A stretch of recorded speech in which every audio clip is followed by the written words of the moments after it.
mövzu ilə bağlı konuşmaq istəyirəm. Əsas başda Azərbaycanda bir dəqiqə şündazlılar ictimai siyasi mövzulardan biri Rusun adamı deyə böyük şou proqram yaratdılar mənə və topluq ətrafından yığır Rusun adamıdır.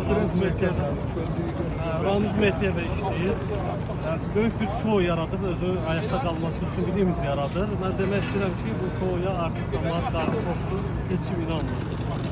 Sən əgər Rusun adamı deyə kimisə həbs edib, özünü Həbs qorumaq... etməyib bax heç. Həbs etməyib. Şou yaradır. Şou yaratmışsın, cəmaatın hamısını yığmışsın Əgər içəri.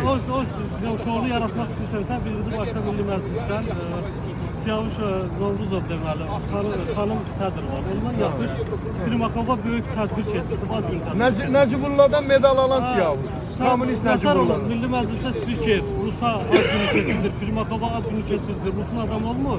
Amma şou xarakterli sən Rusun adamı deyə milləti toplayır. Yox, indi bir şey də gəlim. Sənin ailəndən həm arvadın, həm qızın Leyla Putin'dən şəxsən medal alıblar. Qaytarıb niyə vermirlər? Bu Fransa söhbəti edəndə də bunu mən neçə dəfə təkrar elədim. Deyirdi ki, Moskva bizim ölkəmizdə təxribat yaratmağı istəyir, təxşiş yaratmaq istəyir və dövlət bizim şərəfli dövlətimizi devirmək istəyir və ona görə də bu medalı çırpın Putinin başına. Müxalifət tərkibində olan müxalifətçilər var, partiyanın sədrləri var ki, hamısı bu dəqiqə heç biri çıxıb sözünü deyə bilmir, heç də demir. Yəni oradan başlamaq lazımdır. Rusiyanın qabağında özün fərağatlı durmuşsan, amma Rusun adamı deyib hamını yığırsan içəri.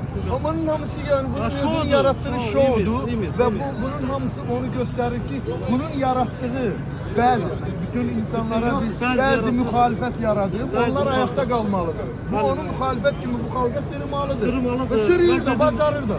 Burada şey dəyişəcək, insanlar dəyişə bilər, çıxa bilər, həbs ola bilər. Amma mövzu qalacaq, mövzu eyni qalacaq. Burada yəni bir şoudur, yəni şouya anlamır. Buyur qardaşım.